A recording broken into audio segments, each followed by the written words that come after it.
दोस्तों नमस्कार, आप लोगों का एग्री स्टडी 92 में बहुत बहुत स्वागत है। आज हम कंप्यूटर साइंस से संबंधित 200 मोस्ट इंपॉर्टेंट क्वेश्चंस को डिस्कस करने वाले हैं, जो हमारी आने वाली एजीटी की परीक्षा के दृष्टिकोण से अत्यंत महत्वपूर्ण होंगे।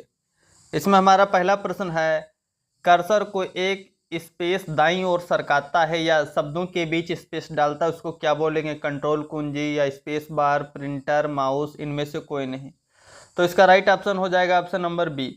जो स्पेस बार होता है वह कर्सर को इस दाईं तरफ सरकाता है या शब्दों के बीच में स्पेस डालता है। ऑप्शन नंबर बी राइट हो जाएगा।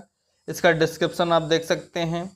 स्पेस बार कुंजी पटल के निचले किनारे पर स्थित एक लंबी क्षैतिज कुंजी है, जो कि कुंजी पटल पर हमेशा सबसे बड़ी और लंबी कुंजी होती है।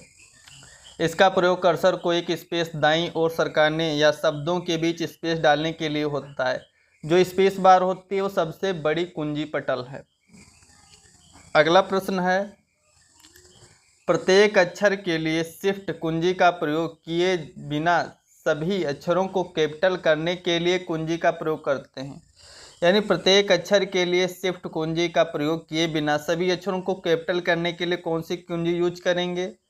तो ऑप्शन नंबर सी राइट हो जाएगा। जो कैप्स लॉक की होती है उसका यूज करते हैं हम अक्षरों को कैपिटल करने के लिए। अब इसका डिस्क्रिप्शन है कि प्रत्येक अक्षर के लिए शिफ्ट कुंजी का प्रयोग किए बिना सभी अक्षरों को कैपिटल करने के लिए कैप्स लॉक की यूज करते हैं। अगला प्रश्न है, टैब कुंजी का प्रयोग किया जाता है। टैब कुंजी का प्रयोग किसके लिए करते हैं?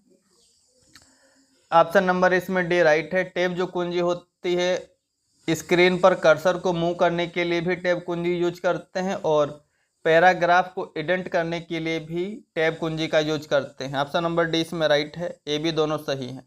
टैब कुंजी कीबोर्ड पर एक की होती है जिसका प्रयोग स्क्रीन पर कर्सर को मूव करने और पैराग्राफ को इंडेंट करने के लिए किया जाता है। अगला प्रश्न है, कंप्यूटर में गेम खेलने के लिए किसका प्रयोग सर्वाधिक होता है? कंप्यूटर गेम खेलने के लिए किसका प्रयोग सर्वाधिक होता है? Keyboard, mouse, modem, touch screen.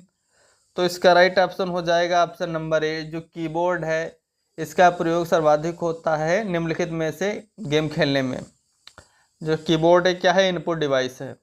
अगला प्रश्न है, माउस है, मेमोरी है, सीपीयू है, इनपुट डिवाइस, आउटपुट डिवाइस। तो ये इनपुट डिवाइस है। अगला प्रश्न है, पहला कंप्यूटर माउस किसने बनाया था? जो पहला कंप्यूटर माउस है उसको बनाया था, ऑप्शन नंबर ए राइट है, डगलस एंजलबर्ट। पहला जो माउस था वो डगलस एंजलबर्ट के द्वारा बनाया गया था। ऑप्शन नंबर ए राइट है। अगला प्रश्न देखेंगे, कंप्यूटर के माउस का आविष्कार किसने किया था? जो कंप्यूटर का माउस है उसका आविष्कार किसने किया था? डगलस एंजलबर्ट ने। पहला कंप्यूटर माउस जो है डगलस एंजलबर्ट ने बनाया था और इसमें भी ऑप्शन नंबर सी राइट हो जाएगा। अगला है कि कंप्यूटर माउस किस प्रकार की डिवाइस है? Storage, software, input, output, input. तो कौन सी इसमें कंप्यूटर माउस हो जाएगी? Option number D, input device. Mouse एक पॉइंटिंग डिवाइस भी है। अगला प्रश्न है, निम्न में से कौन सी कंप्यूटर की इनपुट इकाई है? Printer, mouse, plotter, monitor. तो जो माउस है इनपुट इकाई, प्रिंटर, प्लॉटर, मॉनिटर ये सभी आउटपुट यूनिट्स हैं। अगला प्रश्न है, निम्नलिखित में से किस उपकरण में जायरोस्कोप का प्रयोग किया जाता है? किसमें हम जायरोस्कोप का प्रयोग करते हैं? Computer, keyboard, mouse, telephone, television. तो इसका राइट ऑप्शन हो जाएगा option number B. Computer mouse में हम जायरोस्कोप का यूज करते हैं। ऑप्शन नंबर बी राइट है। अगला प्रश्न है, जायरोस्कोप के सिद्धांत का प्रयोग नहीं किया जाता। निम्नलिखित में से किसमें कंप्यूटर के जायरोस्कोप सिद्धांत का यूज नहीं होता है? ऑप्शन नंबर ए, कंप्यूटर माउस में होता है, स्मार्टफोन में भी होता है, रेसिंग कार में भी जायरोस्कोप के प्रिंसिपल का यूज होता है। लेकिन जो इंजेक्ट प्रिंटर होते हैं, इंकजेट प्रिंटर, इसमें जायरोस्कोप के प्रिंसिपल का यूज नहीं होता है। अगला प्रश्न देखेंगे, कंप्यूटर में प्रयुक्त माउस की बॉडी लगभग 40 वर्ष पूर्व बनाई गई थी। वह उस समय यह बना था। जो माउस की बॉडी थी 40 वर्ष पहले किस चीज़ की बनी थी? एल्युमिनियम, इस्पात, प्लास्टिक, लकड़ी। तो इसका राइट ऑप्शन हो जाएगा ऑप्शन नंबर डी, कंप्यूटर में प्रयुक्त माउस की बॉडी जो लगभग 40 वर्ष पूर्व बनाई गई वह लकड़ी की सर्वप्रथम बनाई गई थी। ऑप्शन नंबर डी राइट है। अगला प्रश्न है निम्नलिखित में से कौन सा इनपुट डिवाइस पॉइंटिंग डिवाइस का उदाहरण है। तो अभी बताया था जो माउस है वो इनपुट डिवाइस भी है, पॉइंटिंग डिवाइस भी है। अगला प्रश्न है स्क्रीन की किसी मद को किसी नए स्थान पर ले जाने के लिए माउस के प्रयोग के वर्णन है तो प्रयुक्त पद, यानी जो कोई आइकन है उसको एक स्थान से दूसरे स्थान ले जाना है तो उस प्रोसेस को हम क्या बोलेंगे? क्लिक बोलेंगे, डबल क्लिक बोलेंगे, ड्रैग एंड ड्रॉप बोलेंगे, पॉइंट बोलेंगे, राइट क्लिक बोलेंगे।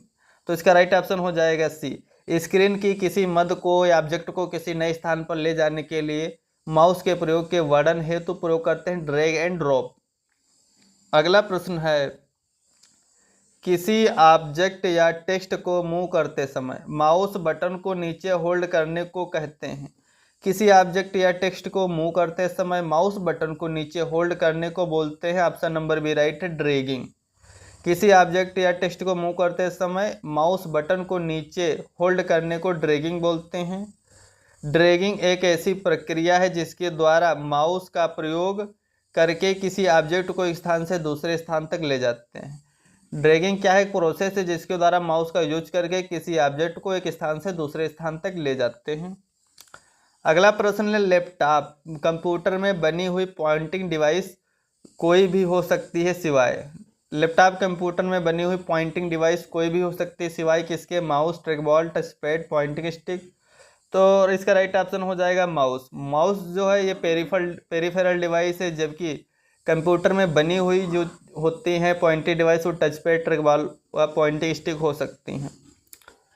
अगला प्रश्न है इसका हम डिस्क्रिप्शन दे सकते हैं। टच पैड, ट्रैकबॉल एक पॉइंटिंग स्टिक है जो उंगली के संपर्क का पता लगा सकते हैं। यह एक स्थिर इशारा उपकरण है जो आमतौर पर लैपटॉप में प्रयोग किया जाता है। माउस एक पेरिफेरल डिवाइस है जो एक केबल के माध्यम से जुड़ा होता है, जबकि टच पैड या ट्रैकबॉल लैपटॉप में बिल्ट इन रहते हैं। अगला प्रश्न है शब्द को सिलेक्ट करने के लिए माउस को क्लिक किया जाता है। किसी भी शब्द को सिलेक्ट करना है तो माउस को एक बार क्लिक करेंगे, 2 बार, 4 बार, 3 बार। तो इसका राइट ऑप्शन हो जाएगा 2 बार। शब्द को सिलेक्ट करने के लिए माउस को हम 2 बार क्लिक करते हैं। अगला प्रश्न है ऑब्जेक्ट की प्रॉपर्टीज में जाने के लिए प्रयुक्त माउस टेक्निक। अगर ऑब्जेक्ट की प्रॉपर्टीज में जाना है तो क्या करेंगे? ड्रैगिंग करेंगे, ड्रॉपिंग करेंगे, लेफ्ट क्लिक या राइट क्लिक माउस में। तो इसका राइट ऑप्शन हो जाएगा सी। ऑब्जेक्ट की प्रॉपर्टीज में जाने के लिए माउस में हम राइट क्लिक करते हैं। अगला प्रश्न है सेलेक्ट या हाईलाइट करने के लिए अक्सर प्रयोग करते हैं mouse icon, keyboard, floppy disk. तो इसका राइट ऑप्शन हो जाएगा माउस। सेलेक्ट या हाईलाइट करने के लिए अक्सर हम माउस का प्रयोग करते हैं। ऑप्शन नंबर सी राइट है। अगला प्रश्न है माउस को 2 बार क्लिक करने पर सूचना जाती है। अगर माउस को 2 बार क्लिक करेंगे तो सूचना कहाँ जाएगी? डॉक्यूमेंट में, वीडियो कार्ड में, सीपीयू में, हार्ड ड्राइव में। तो इसका राइट ऑप्शन हो जाएगा ऑप्शन नंबर सी। माउस को 2 बार क्लिक करने पर जो सूचना है इंफॉर्मेशन सीपीयू यानी सेंट्रल प्रोसेसिंग यूनिट में चली जाती है। अगला प्रश्न है स्क्रीन पर ब्लिंक होने वाला प्रतीक जो यह दर्शाता है कि अगला कैरेक्टर कहाँ दिखेगा उसे क्या बोलेंगे? डिलीट, कर्सर, एरो, रिटर्न, उसको बोलते हैं कर्सर। स्क्रीन पर ब्लिंक होने वाला प्रतीक जो यह दर्शाता है कि अगला कैरेक्टर कहाँ दिखेगा उसे कर्सर बोलते हैं। अगला प्रश्न है कंप्यूटर के मॉनिटर पर कर्सर को मदद से घुमाया जाता है।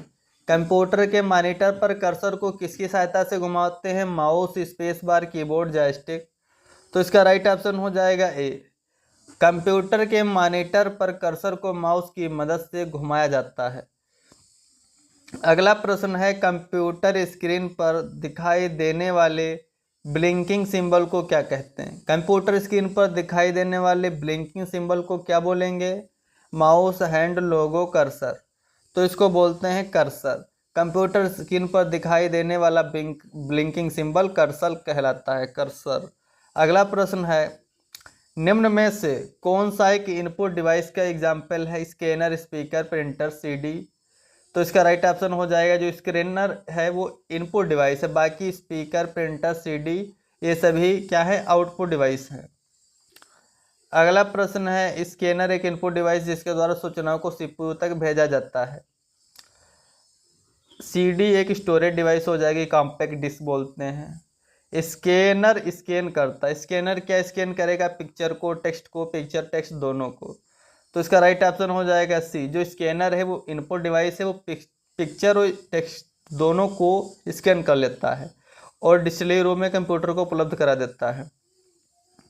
इसका डिस्क्रिप्शन देखेंगे कि जो स्कैनर है एक हार्डवेयर इनपुट डिवाइस है जिसका प्रयोग टेक्स्ट व पिक्चर आदि को कंप्यूटर में स्कैन करके डालने के लिए किया जाता है। स्कैनर का बेसिक कार्य है डॉक्यूमेंट को डिजिटल फॉर्मेट में परिवर्तित करना।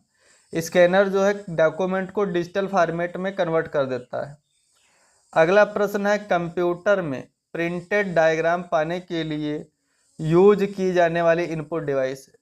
कंप्यूटर में प्रिंटेड डायग्राम पाने के लिए यूज की जाने वाली input device printer, mouse, touchpad, keyboard, scanner. तो इसका राइट ऑप्शन हो जाएगा E। कंप्यूटर में प्रिंटेड डायग्राम पाने के लिए यूज किया जाने वाला जो इनपुट डिवाइस है वो स्कैनर है। अगला प्रश्न है निम्नलिखित में से कौन सा टेक्स्ट, ड्राइंग्स और फोटो के इमेजों को डिजिटल रूप में ट्रांसलेट करेगा, डिजिटलाइजर, मॉडेम, कीबोर्ड, स्कैनर। तो इसका राइट ऑप्शन हो जाएगा ऑप्शन नंबर C। जो स्कैनर है किसी भी टेक्स्ट, ड्राइंग, फोटो के इमेजों को डिजिटल रूप में ट्रांसलेट करता है। ऑप्शन नंबर C राइट है। अगला प्रश्न है वीडियो कॉन्फ्रेंसिंग है तो निम्नलिखित में कौन सा डिवाइस अनिवार्य है। वीडियो कॉन्फ्रेंसिंग हेतु कौन सा डिवाइस अनिवार्य है, प्रिंटर, वेबकैम, स्कैनर, माउस। तो इसका राइट ऑप्शन हो जाएगा C। वेबकैम जो है वीडियो कॉन्फ्रेंसिंग है तो एक आवश्यक डिवाइस है। इसका डिस्क्रिप्शन देखेंगे। वीडियो कॉन्फ्रेंसिंग एक तकनीक है जिसकी सहायता से दो या दो से अधिक दूरस्थ स्थानों पर स्थित व्यक्ति आपस में दृश्य श्रव्य संचार स्थापित करते हैं। इसमें नेटवर्क तथा कंप्यूटर का प्रयोग किया जाता है। इसमें प्रयुक्त कैमरे को वेबकैम कहा जाता है। जबकि माउस और स्कैनर इनपुट डिवाइस, प्रिंटर एक आउटपुट डिवाइस है। अगला प्रश्न है एक प्रकार के कैमरे जो कंप्यूटर के साथ लगे रहते हैं जिनका उपयोग वीडियो कॉन्फ्रेंसिंग, वीडियो चैटिंग और लाइव वेबकास्ट में किया जाता है उसे बोलते हैं वेबकैम। यानी एक प्रकार के कैमरे जो हमारे फ़ोन या कंप्यूटर में लगे होते हैं जिनका उपयोग हम video conferencing, video chatting, live webcasting में करते हैं उसे वेबकैम बोलते हैं। अगला प्रश्न है जो व्यक्ति कंप्यूटर इनपुट के लिए अपने हाथों का प्रयोग नहीं कर पाता उनकी सहायता निम्नलिखित में से कौन सा सॉफ्टवेयर करता है। ऑप्शन नंबर B राइट हो जाएगा। स्पीच रिकॉग्निशन सिस्टम जो होता है वो सहायता करता है जो लोग अपने हाथों का यूज नहीं कर सकते हैं। अगला प्रश्न है बैंकिंग क्षेत्र में अधिक संख्या में चेकों के तेज निस्तारण के लिए निम्नलिखित में से कौन सा प्रयुक्त होता है। बैंकिंग क्षेत्र में MICR का यूज होता है, मैग्नेटिक इंक कैरेक्टर रिकॉग्निशन बोलते हैं इसको। MICR magnetic ink character recognition इसका मुख्य कार्य होता है बैंकों में चेकों के तेजी से प्रोसेसिंग करने के लिए चेकों की जांच करता है MICR। अगला प्रश्न है इनमें से कौन उद्योग चुंबकीय स्याही गुण पहचान का प्राथमिक उपयोग करता है। इनमें से कौन जो है उद्योग चुंबकीय स्याही गुण पहचान का प्राथमिक उपयोग करता है। बैंक, किताब छपाई, फुटवियर डिजाइन। तो इसका राइट ऑप्शन हो जाएगा बैंक। MICR का प्राथमिक उपयोगकर्ता जो है बैंक है। अगला प्रश्न है MICR स्टैंड फॉर। MICR का पूरा नाम मैग्नेटिक इंक कैरेक्टर रिकॉग्निशन होता है। ऑप्शन नंबर A राइट है। अगला प्रश्न है चेक्स के तीव्र कार्य संपादन के लिए बैंकिंग या अन्य वित्त उद्योगों द्वारा प्रयोग की जाने वाली टेक्नोलॉजी MICR हो जाएगी चेकों की प्रोसेसिंग के लिए, जांच के लिए। अगला प्रश्न है what is the full form of OMR। OMR होता है optical mark reader. Option number इसमें A राइट हो जाएगा। अगला प्रश्न देखेंगे जो OMR होता है वो प्रतियोगी परीक्षाओं की जो कापियां होती हैं, अन्य सर्वे के डाटा होता है उनकी जांच में यूज होता है। ऑप्टिकल मार्क रीडर अगर प्रश्न आ जाए प्रतियोगी परीक्षाओं की जांच में तो क्या यूज करेंगे, OMR यूज हो जाएगा, ऑप्टिकल मार्क रीडर।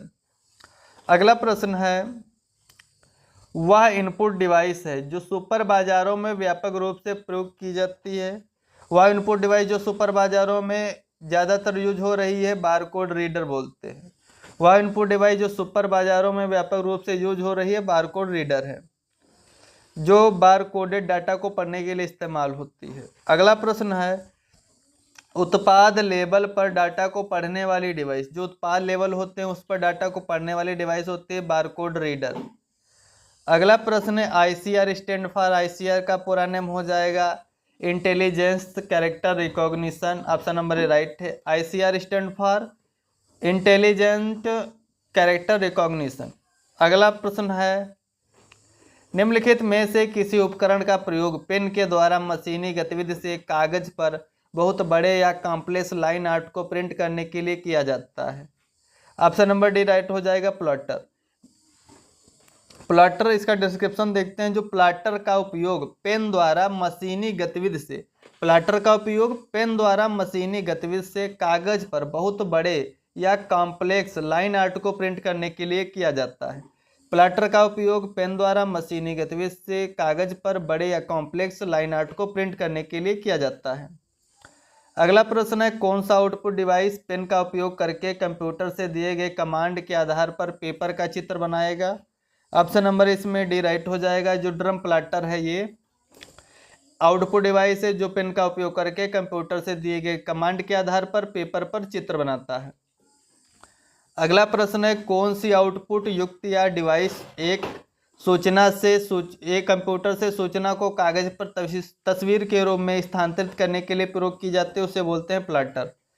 कौन सी आउटपुट डिवाइस या युक्ति एक कंप्यूटर से सूचना को कागज पर तस्वीर के रूप में स्थानांतरित करने के लिए यूज की जाती है, उसे बोलते हैं प्लॉटर। अगला प्रश्न है, डिवाइस जो कंप्यूटर को अपने साथ कम्युनिकेट करने देते हैं उन्हें क्या बोलते हैं? आउटपुट बोलते हैं। आउटपुट डिवाइसेस वे डिवाइसेस हैं जो कंप्यूटर को आपके साथ कम्युनिकेट करने देते हैं। अगला प्रश्न है, speech synthesizer is a part of, वाणी संश्लेषक क्या है? आउटपुट यूनिट है। ऑप्शन नंबर बी राइट हो जाएगा। वाणी संश्लेषक आउटपुट यूनिट है। इसका डिस्क्रिप्शन देखते हैं। स्पीच साइनेंथाइजर आउटपुट डिवाइस का एक भाग है जिसके द्वारा टेक्स्ट मैसेज को वॉइस में बदलकर आउटपुट के रूप में प्राप्त कर सकते हैं। अगला प्रश्न है, आउटपुट डिवाइसेस संभव बनाते हैं डाटा देखना या प्रिंट करना, यही ऑप्शन नंबर ए राइट हो जाएगा। जो आउटपुट डिवाइस होते हैं वो संभव बनाते हैं डाटा देखना या प्रिंट करना। अगला प्रश्न है, दो प्रचलित आउटपुट डिवाइस हैं। दो प्रचलित आउटपुट डिवाइस मॉनिटर और printer, option number A right है। अगला प्रश्न है, इनपुट का आउटपुट में रूपांतरण किया जाता है। इनपुट का आउटपुट में रूपांतरण करेगा, ऑप्शन नंबर ई राइट हो जाएगा। सेंट्रल प्रोसेसिंग यूनिट होता है, इनपुट की प्रोसेसिंग करके डाटा को आउटपुट के रूप में हमें उपलब्ध कराता है। अगला प्रश्न देखेंगे, कंप्यूटर डाटा एकत्र करते हैं जिसका अर्थ है कि वे उपयोगकर्ता को डाटा इनपुट करने की अनुमति देंगे, आउटपुट या डिस्प्ले। तो इसका राइट ऑप्शन हो जाएगा प्रस्तुत करने की। कंप्यूटर डाटा एकत्र करते हैं जिसका अर्थ है कि वे उपयोगकर्ता को डाटा प्रस्तुत करने की अनुमति देते हैं। इसका डिस्क्रिप्शन देखते हैं। कंप्यूटर इनपुट देने पर डाटा एकत्र कर उन्हें प्रोसेस करने के बाद उपयोगकर्ता को प्रस्तुत की अनुमति प्रदान करते हैं। अगला प्रश्न है, कंप्यूटर का मॉनिटर होता है। कंप्यूटर का मॉनिटर क्या है? स्टोरेज डिवाइस है, प्रोसेसिंग डिवाइस है, इनपुट डिवाइस है, आउटपुट डिवाइस है। तो मॉनिटर हो जाएगी आउटपुट डिवाइस। अगला प्रश्न है, निम्नलिखित में से कंप्यूटर के लिए कौन सा डिवाइस इनपुट डिवाइस नहीं है? तो इसका राइट ऑप्शन हो जाएगा जो मॉनिटर है वो इनपुट डिवाइस नहीं है। माउस, स्कैनर, कीबोर्ड सभी इनपुट डिवाइसेस हैं। अगला प्रश्न है, निम्नलिखित में से कौन है मॉनिटर का प्रकार नहीं है? ऑप्शन नंबर बी राइट हो जाएगा। हाई डेफिनेशन मल्टीमीडिया इंटरफेस जो HDMI है वो मॉनिटर का प्रकार नहीं है। TFT monitor, LCD monitor, CRT monitor, ये मॉनिटर के प्रकार हैं। अगला प्रश्न है, कंप्यूटर डिस्प्ले को और क्या कहते हैं? कंप्यूटर डिस्प्ले को और क्या कहते हैं? ऑप्शन नंबर इसमें सी राइट हो जाएगा। VDT यानी video display terminal.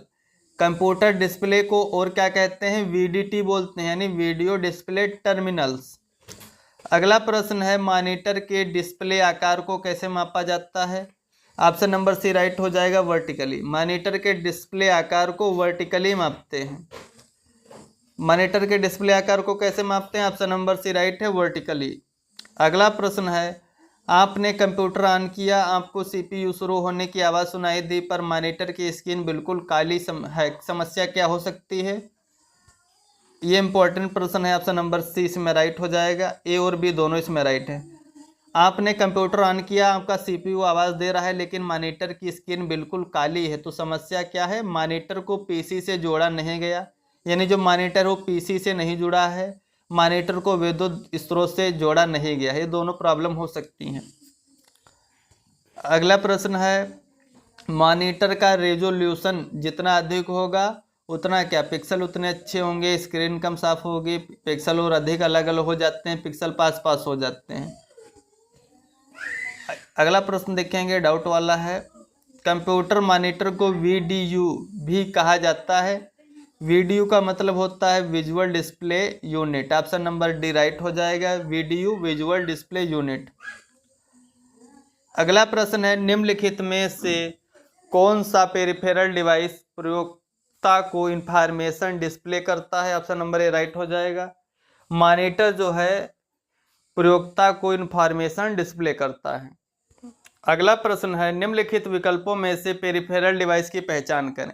Peripheral devices वो डिवाइस हैं जो अलग से कंप्यूटर में जोड़े जाते हैं। ऐसी डिवाइस जो कंप्यूटर में बाहर से जोड़े जाते हैं पेरिफेरल डिवाइस कहलाते हैं, जैसे प्रिंटर, माउस, कीबोर्ड आदि। तो इसका राइट ऑप्शन हो जाएगा option number B.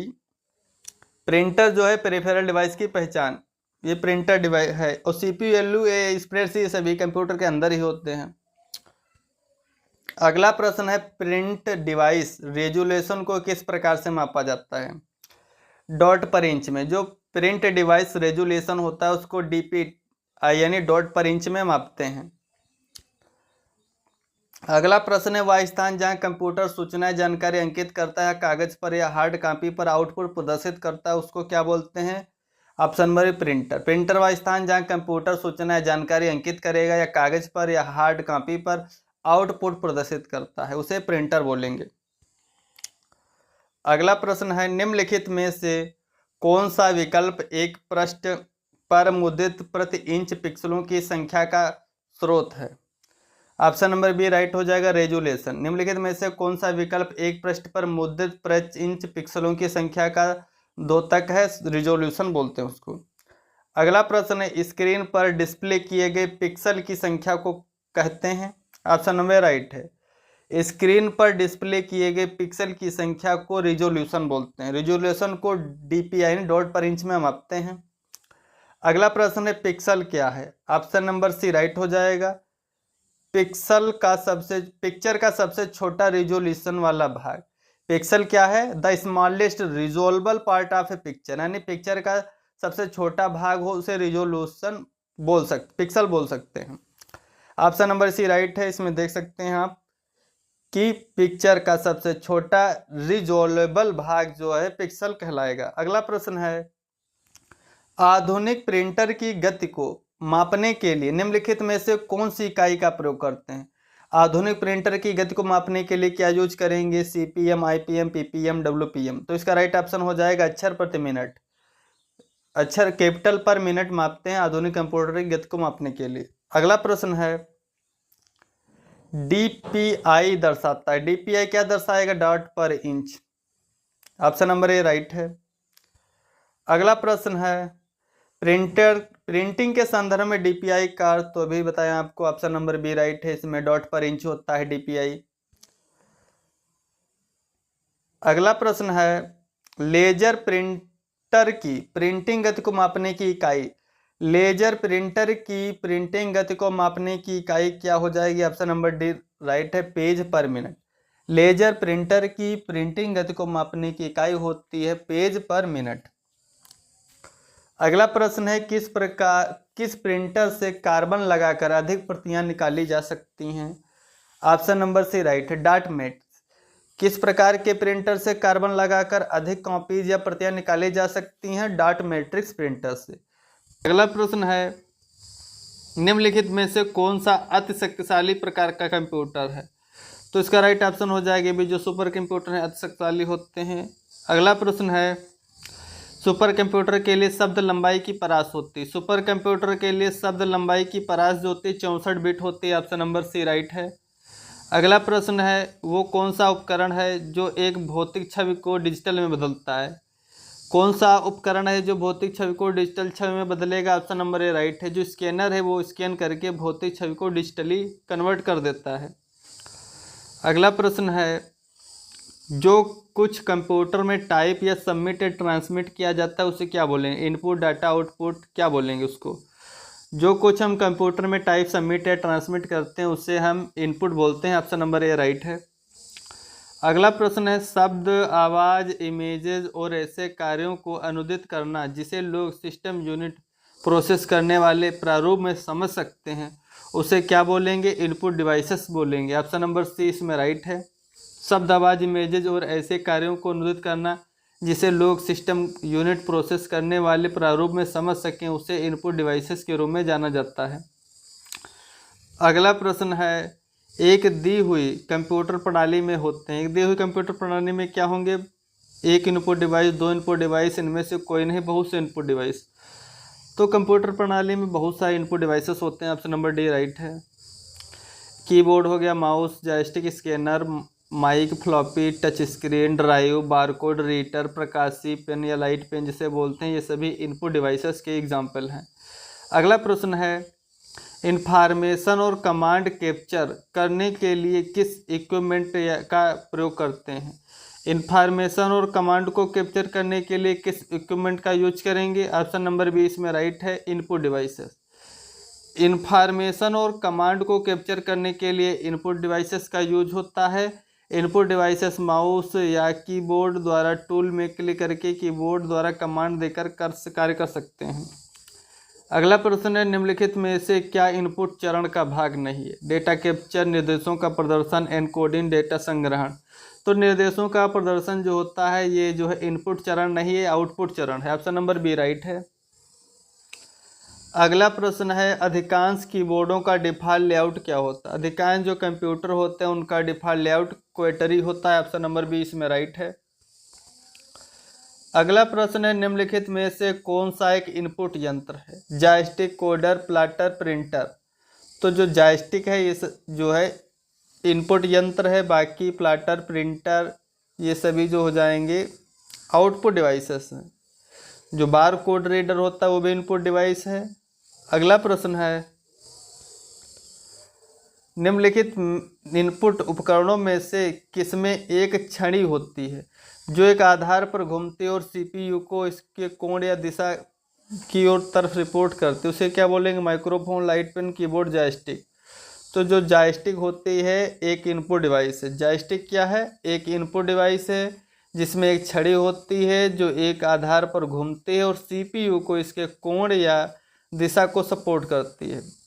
Light pen और जॉयस्टिक क्या हैं। लाइट पेन और जॉयस्टिक ये सभी इनपुट डिवाइसेस हैं। अगला प्रश्न है दिए गए विकल्पों में कौन सा विषम है। Track ball, keyboard, mouse, antivirus. तो राइट ऑप्शन हो जाएगा एंटीवायरस जो है विषम है।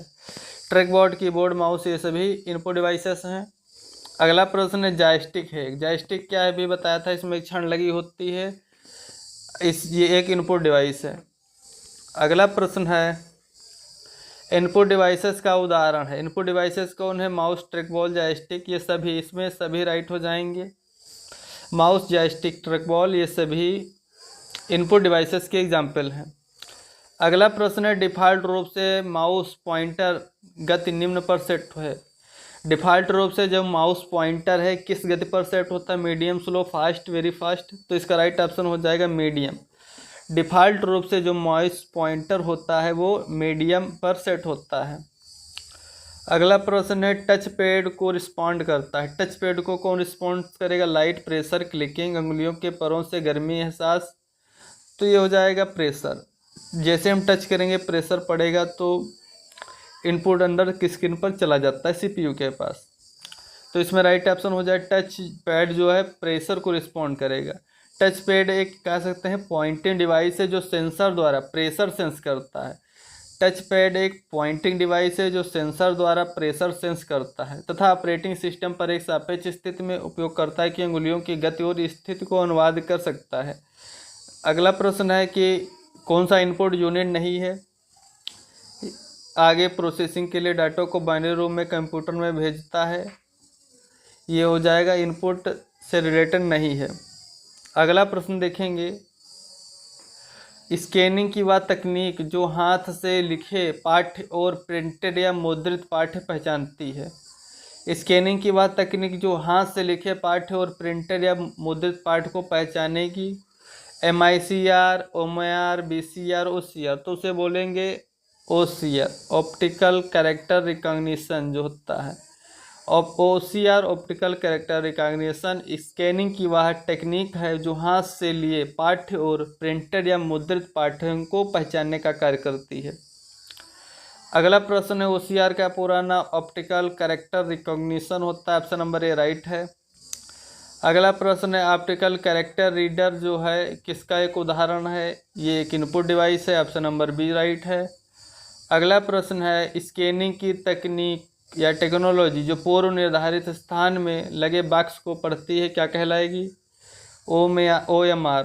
स्कैनिंग की तकनीक या टेक्नोलॉजी जो पूर्व निर्धारित स्थान में लगे बॉक्स को पढ़ती है क्या कहलाएगी। OMR, optical mark reader. अगला प्रश्न है, निम्नलिखित में से कौन इनपुट डिवाइस नहीं है। Floppy drive, keyboard, mouse, micro processor. तो राइट ऑप्शन हो जाएगा जो माइक्रो प्रोसेसर हैं वो इनपुट डिवाइस नहीं है। Floppy drive, keyboard, mouse, scanner, microphone, digital camera, keyboard input devices हैं, जबकि माइक्रो प्रोसेसर एक मल्टीपर्पज प्रोग्रामेबल डिवाइस है। माइक्रो प्रोसेसर क्या है, मल्टीपर्पज प्रोग्रामेबल डिवाइस है। अगला प्रश्न देखेंगे, कंप्यूटर में निम्न में से कौन सी इनपुट डिवाइस नहीं है। Mouse, printer, keyboard, scanner. तो प्रिंटर जो हो जाएगी आउटपुट डिवाइस है।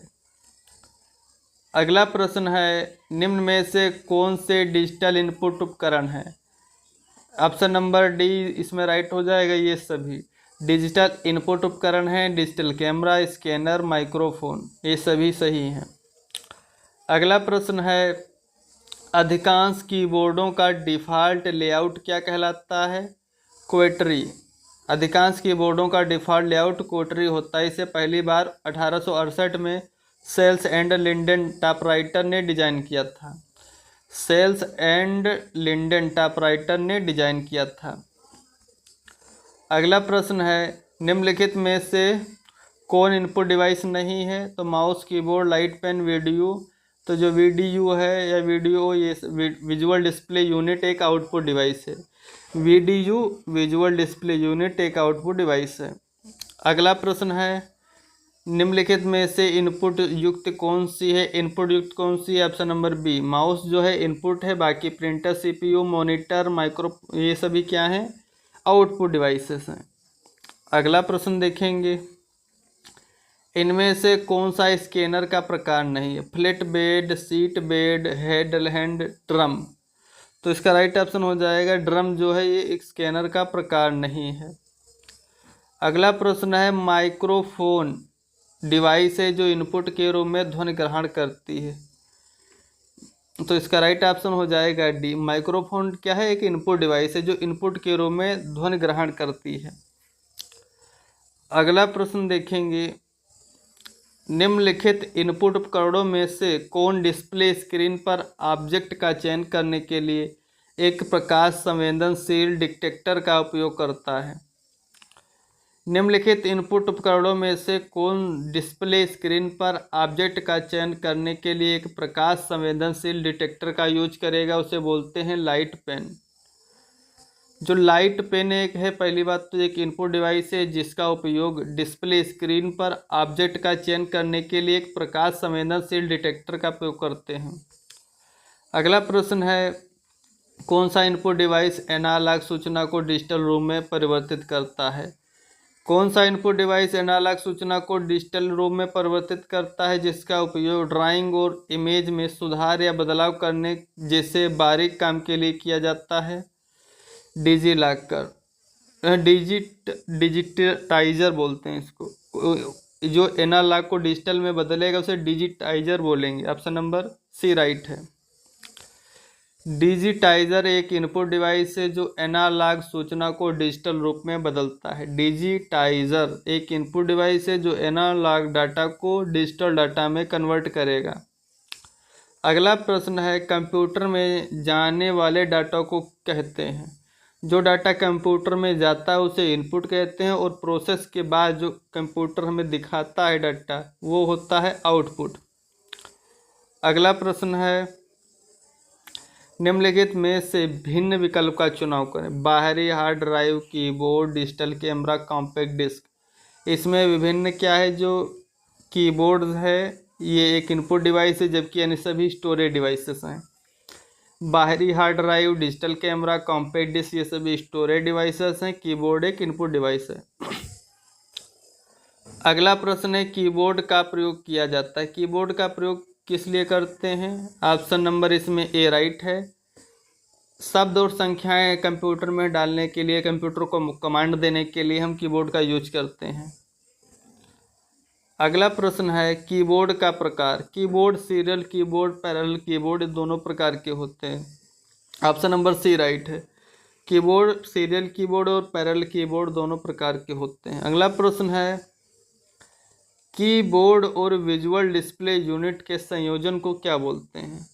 Mouse, port, cable, terminal. तो इसका राइट ऑप्शन हो जाएगा सी। कीबोर्ड और विजुअल डिस्प्ले यूनिट के संयोजन को टर्मिनल बोलते हैं। कीबोर्ड और विजुअल डिस्प्ले यूनिट के संयोजन को टर्मिनल बोलते हैं। ऑप्शन नंबर सी राइट है। अगला प्रश्न है, कंप्यूटर टर्मिनल एक इलेक्ट्रॉनिक या मैकेनिकल हार्डवेयर डिवाइस है। कंप्यूटर टर्मिनल एक क्या है? इलेक्ट्रॉनिक या मैकेनिकल हार्डवेयर डिवाइस है जिसका उपयोग कंप्यूटर में डेटा को प्रदर्शित करने या प्रिंट करने के लिए होता है। कंप्यूटर टर्मिनल में कीबोर्ड और वीडीयू एक दूसरे से जुड़े होते हैं। अब अगला प्रश्न देखेंगे, आधुनिक कंप्यूटर में प्रयुक्त सबसे सामान्य निवेश उपकरण। आधुनिक कंप्यूटर में प्रयुक्त सबसे सामान्य निवेश उपकरण क्या है? ऑप्शन नंबर ए राइट हो जाएगा, कीबोर्ड। अगला प्रश्न है, आजकल सबसे अधिक प्रयुक्त होने वाली इनपुट डिवाइसेस।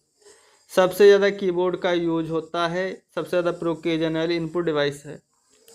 अगला प्रश्न है, डाटा इनपुट करने के लिए बार बार प्रयोग में आने वाला हार्डवेयर भाग क्या कहलाएगा? ऑप्शन नंबर ए राइट है, कीबोर्ड। डाटा इनपुट करने के लिए बार बार प्रयोग में आने वाला हार्डवेयर का प्रकार हो जाएगा कीबोर्ड है, ये एक इनपुट डिवाइस है।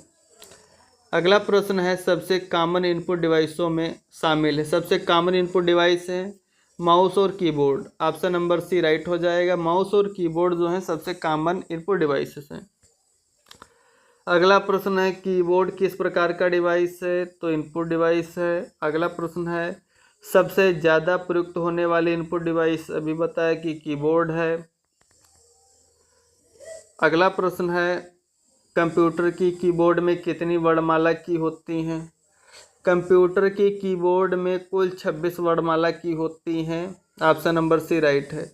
कंप्यूटर के कीबोर्ड में कितनी वर्णमाला यानी A to Z कीज होती हैं? वो 26 होती हैं तथा कीबोर्ड में सामान्यतः कुल 101 की होती हैं। और सामान्यतः कंप्यूटर कीबोर्ड में कितनी की होती हैं? 101। कीबोर्ड में पाए जाने वाली की के प्रकार अल्फा न्यूमेरिक होते हैं, फंक्शन की होती हैं, स्पेशल कीज होती हैं। सामान्यतः कंप्यूटर में कितनी कीज होती हैं? 101। अगला प्रश्न है, कीबोर्ड पर पाया जाने वाला कोई अक्षर, संख्या या प्रतीक क्या कहलाता है जिसे आप कंप्यूटर में टाइप कर सकते हैं? ऑप्शन नंबर बी राइट है, कैरेक्टर। कीबोर्ड पर पाया जाने वाला कोई अक्षर, संख्या या प्रतीक क्या कहलाएगा? कैरेक्टर, जिसे कंप्यूटर में आप टाइप कर सकते हैं। कीबोर्ड। अगला प्रश्न है, उत्तर प्रदेश के निम्नलिखित में से किस जिले में अफीम की फैक्ट्री स्थित है? यूपी के जो गाजीपुर में अफीम की फैक्ट्री स्थित है। ऑप्शन नंबर बी राइट है। अगला प्रश्न देखेंगे, ग्रेनाइट के रूप में बेतवा तथा धसान नदियों के जल प्लावित क्षेत्रों में किस प्रकार की मिट्टियां पाई जाती हैं? ग्रेनाइट के रूप में बेतवा तथा दसार नदियों के जल प्लावित क्षेत्रों में जो है लाल मृदाएं पाई जाती हैं। ऑप्शन नंबर डी राइट हो जाएगा। अगला प्रश्न है, प्रदेश का सर्वाधिक चना उत्पादक क्षेत्र। चना उत्पादन सबसे ज़्यादा किस क्षेत्र में होता है? पश्चिमी क्षेत्र, मध्य मैदान प्रदेश, मध्य प्रदेश या बुंदेलखंड प्रदेश। तो इसका राइट ऑप्शन हो जाएगा जो बुंदेलखंड क्षेत्र एरिया है, जहां पर चने का सर्वाधिक प्रोडक्शन होता है। अगला प्रश्न है, प्रदेश में पान उत्पादन के लिए कौन सा जिला विशेष रूप से प्रसिद्ध है? यूपी में पान का प्रोडक्शन जो है सबसे ज़्यादा कह सकते हैं महोबा में होता है। महोबा में पान अनुसंधान संस्थान भी स्थित है। अगला प्रश्न है, भारत में आमों का सबसे बड़ा उत्पादक राज्य कौन सा है? भारत में सबसे ज़्यादा आमों का सबसे बड़ा जो प्रोडक्शन स्टेट है वो है यूपी। उत्तर प्रदेश में सर्वाधिक मैंगो प्रोडक्शन होता है। अगला प्रश्न है, निम्नलिखित में से कौन सा विकल्प उत्तर प्रदेश की महत्वपूर्ण अनाज वाली फसलों के नाम उल्लेख करता है? यूपी में सबसे ज़्यादा जो है चावल, गेहूं, बाजरा, जौ, मक्का, ये जो फसलें हैं महत्व रूप से अनाज वाली फसलें उगाई जाती हैं। ऑप्शन नंबर बी राइट है। अगला प्रश्न है, प्रदेश में पान अनुसंधान एवं प्रशिक्षण केंद्र की स्थापना कहाँ पर की गई? यूपी में पान अनुसंधान एवं प्रशिक्षण केंद्र की स्थापना कहाँ पर की गई? ललितपुर, बांदा, महोबा, लखनऊ। तो इसका राइट ऑप्शन हो जाएगा पान अनुसंधान संस्थान जो है बांदा में की गई। पान अनुसंधान एवं प्रशिक्षण केंद्र की स्थापना बांदा में की गई। अगला प्रश्न है, उत्तर प्रदेश का कितने शस्य क्षेत्रों में विभाजन किया गया? यूपी को कितने एग्रो क्लाइमेटिक जोन में बांटा गया है? 6, 7, 8, 9। तो इसका राइट ऑप्शन हो जाएगा option number D. Uttar Pradesh को 9 एग्रो क्लाइमेटिक जोन में विभाजित किया गया है। अगला प्रश्न है, भारत के पहले कृषि विश्वविद्यालय का नाम। भारत का पहला कृषि विश्वविद्यालय कौन था?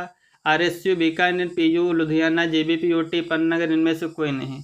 तो इसका राइट ऑप्शन हो जाएगा ऑप्शन नंबर सी। भारत का जो पहला कृषि विश्वविद्यालय है JBPOT पंतनगर में स्थित है।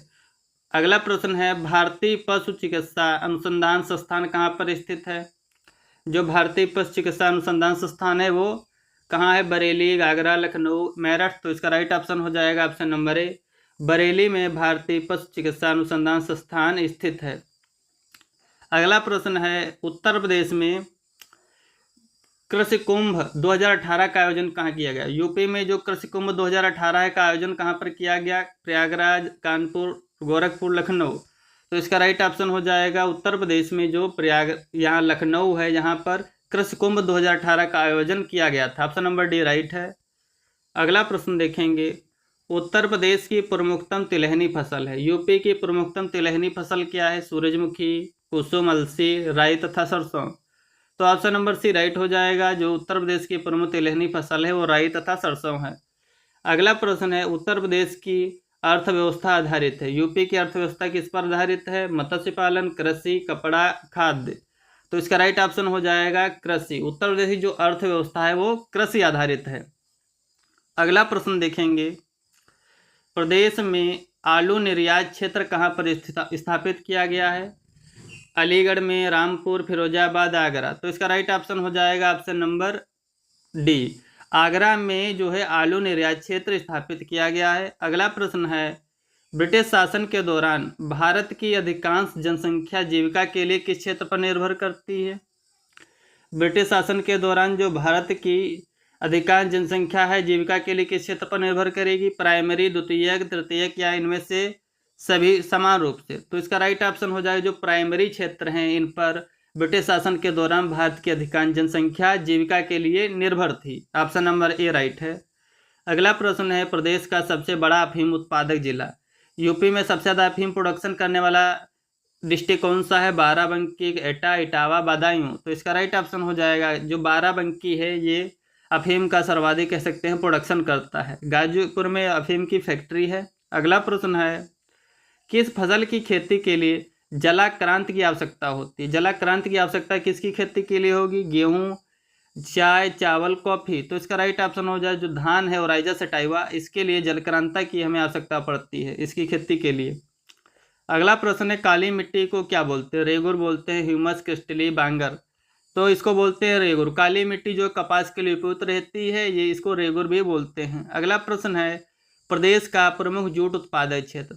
यूपी का जो प्रमुख जूट उत्पादक क्षेत्र क्या है? सरयू तथा घाघरा दोआब, बी गंगा घाघरा दोआब विंध्य क्षेत्र बुंदेलखंड क्षेत्र।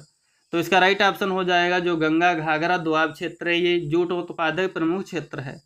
अगला प्रश्न है, काली मिट्टी सबसे अधिक उपयुक्त है। काली मिट्टी किसके लिए सबसे ज़्यादा उपयुक्त है? जूट की खेती, धान की खेती, कपास खेती, गेहूं की खेती के लिए।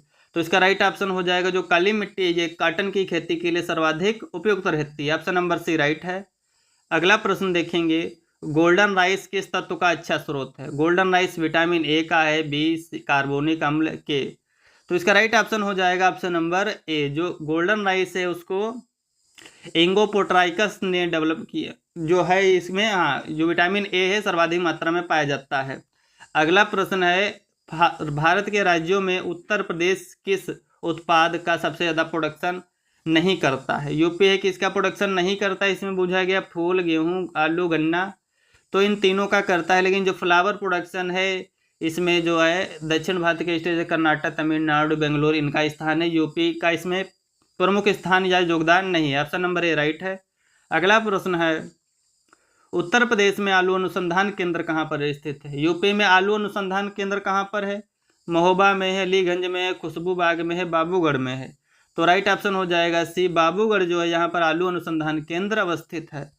अगला प्रश्न है, निम्नलिखित में से किस स्थान पर दशहरी आम विश्व प्रसिद्ध है? वाराणसी, प्रतापगढ़, मेरठ, लखनऊ, इसे बोलते हैं मलिहाबाद क्षेत्र। तो इसका राइट ऑप्शन हो जाएगा जो दशहरी आम है वो मलिहाबाद लखनऊ का फेमस है और लंगड़ा आम जो है वाराणसी का फेमस है। अगला प्रश्न देखेंगे, निम्नलिखित में से कौन सा फसल चक्र पूर्वी उत्तर प्रदेश के लिए सर्वाधिक उपयुक्त है? ऑप्शन नंबर ए है मक्का, तोरिया, गेहूं, बी है कपास, गेहूं, मूंग, सी है धान, गन्ना, गेहूं, डी है मक्का, आलू, गेहूं। तो इसका राइट ऑप्शन हो जाएगा जो पूर्वी उत्तर प्रदेश के लिए सर्वाधिक उपयुक्त जो क्षेत्र फसल चक्र है वो मक्का, तोरिया, गेहूं है। ऑप्शन नंबर ए राइट हो जाएगा। मक्का, तोरिया, गेहूं पूर्वी यूपी के लिए सर्वाधिक उपयुक्त कह सकते हैं, क्रॉप रोटेशन है। अगला प्रश्न है, दुग्ध उत्पादन में वृद्धि है तो उत्तर प्रदेश में ऑपरेशन फ्लड का पहला चरण कब प्रारंभ हुआ?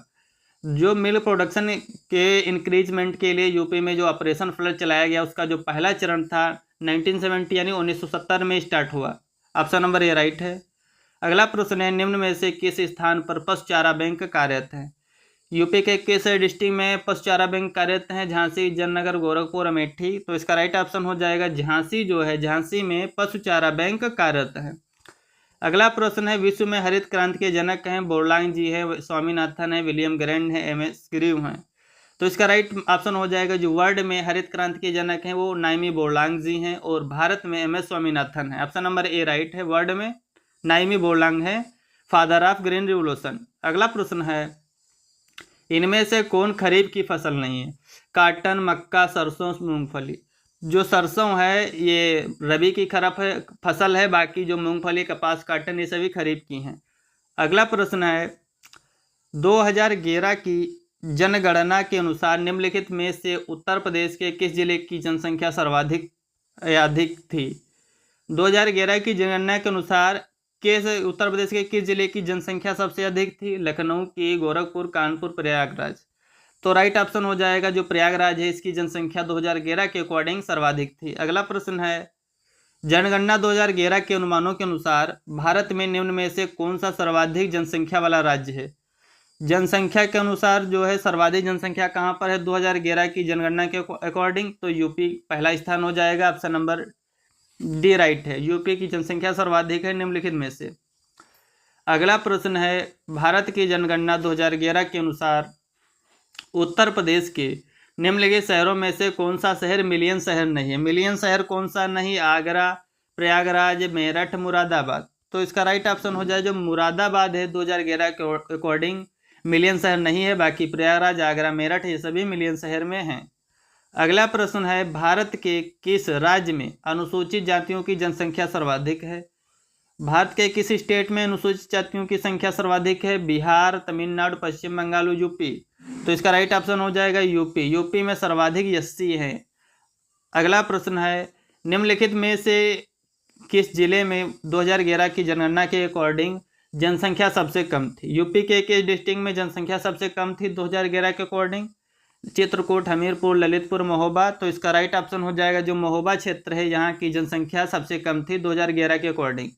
अगला प्रश्न है, वर्ष 2011 की जनगणना के अनुसार उत्तर प्रदेश में महिला साक्षरता दर क्या थी? यूपी की महिला साक्षरता दर क्या थी? तो ऑप्शन नंबर ए राइट हो जाएगा। 57.2% 2011 के अकॉर्डिंग यूपी की महिला साक्षरता दर थी।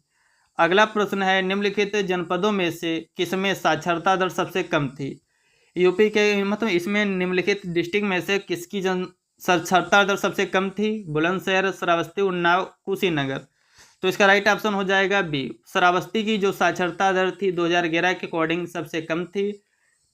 अगला प्रश्न है, 2011 की जनगणना के अनुसार किस जनपद में जनघनत्व सर्वाधिक था? जनघनत्व किसका सर्वाधिक था?